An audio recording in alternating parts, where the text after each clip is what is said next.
Boa noite, amigos, bem-vindos à Casa de Fabiano de Cristo, nessa moldagem virtual, para que possamos, no intuito de cumprir os desígnios da Casa de Fabiano de Cristo, levar aos lares daqueles que sintonizam com o nosso canal a mensagem de Jesus, através de seu Evangelho de amor.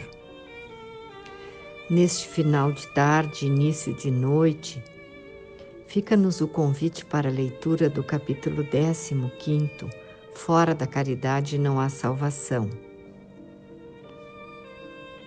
E no item O Mandamento Maior, no item 5, nos diz assim: caridade e humildade, tal a senda única da salvação, egoísmo e orgulho, tal a da perdição.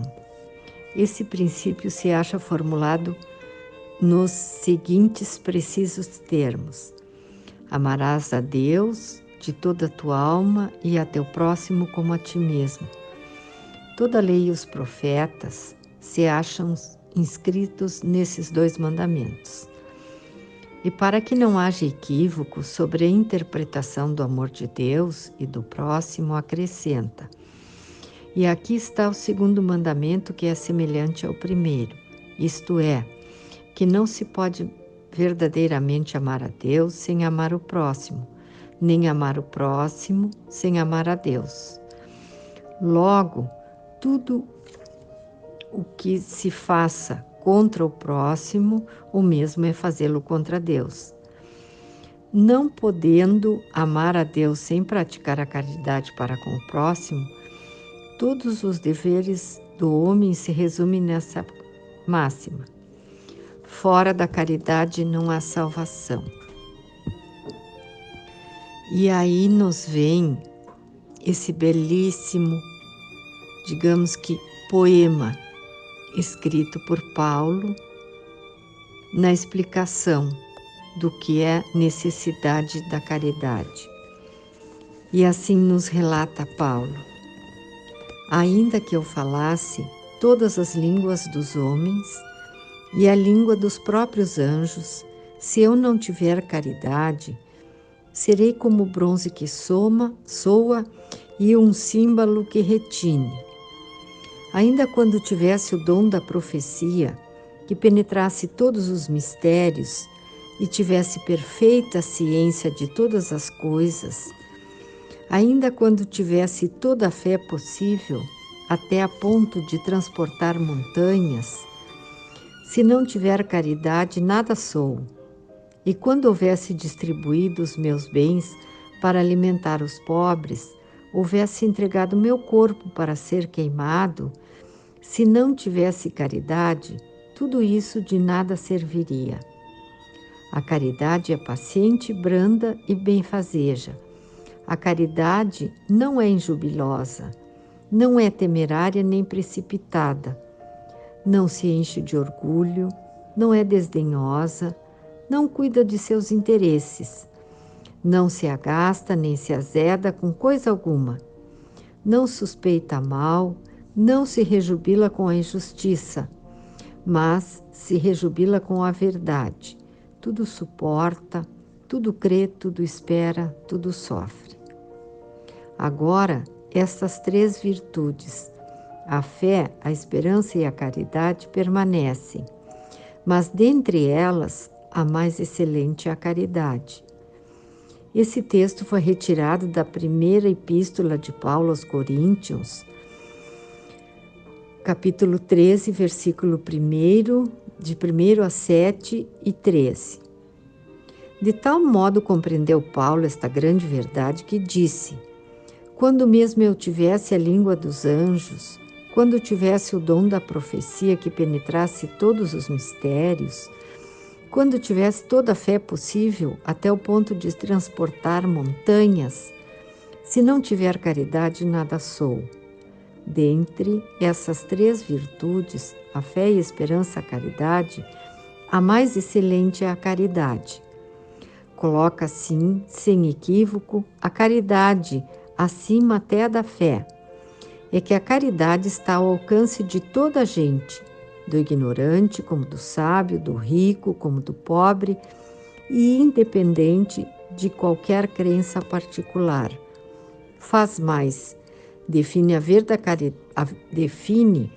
verdadeira caridade, mostra-a não só na beneficência, como também no conjunto de todas as qualidades do coração, na bondade e na benevolência para com o próximo. E trazendo para os dias atuais as palavras de Paulo, quão verdadeiras, quão atuais se fazem essas palavras. A verdadeira caridade, aquela que brota do fundo do nosso coração, ela não é privilégio de religiões, de crenças, de raças, de pessoas. Ela é universal. Praticam-na todos os homens de bem. E nesses dias picudos, de conflitos encarniçados no leste europeu, o que a imprensa nos traz seguidamente é a verdadeira caridade. Pessoas, figuras intelectuais, trabalhadores comuns se postam nas entradas dos países, oferecendo um caldo quente, oferecendo um casaco, um abrigo, uma hospedagem a quem sequer conheçam. Esta é uma demonstração da verdadeira caridade, do cuidado que os países que recebem esses imigrantes nos são chegadas notícias de que, ao importar-se com, ao cuidar-se de, ao procurar alcançar algum conforto, algum carinho, algum cuidado, alguma esperança, mesmo que em países distantes, mesmo com famílias separadas. O que emerge deste quadro negativo todo é a evolução que o ser humano já ousa demonstrar. Ao buscar, através de sua atitude, do seu trabalho, do seu empenho, alcançar aqueles desnorteados, sofridos, arrebentados, que buscam apenas a sobrevivência própria e de seus filhos. Para que melhor exemplo de caridade, meus irmãos?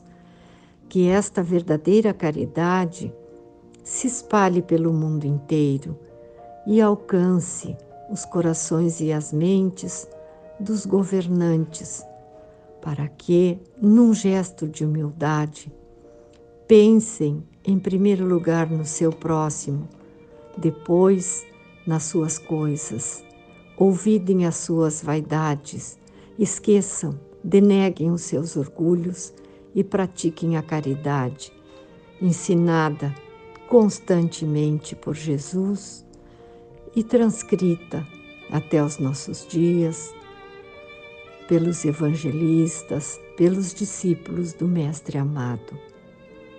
Que possamos nós, ao nosso turno, possamos também praticar a caridade com brandura, com doçura, com carinho, sem olhar a quem, mas buscando colocar-se no lugar do outro, sentir com o outro, pensar com o outro, para que, na prática do consolo, na prática de alcançar o alimento ou o agasalho, na prática de ouvir, quando possível, o outro, de consolá-lo nos seus infortúnios, de abraçá-lo nas suas carências.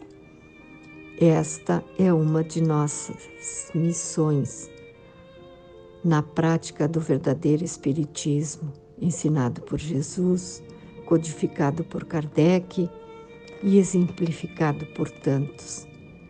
Que possamos, a partir de eventos como esse, tomarmos consciência de que estamos na Terra não a passeio, mas para progredirmos. E só progrediremos, o nosso globo terreno só alcançará a condição de planeta de regeneração quando modificarmos as mentes e os corações de todos os espíritos encarnados. Que Fabiano de Cristo inspire o nosso pensamento e o nosso coração, hoje e sempre, que assim seja.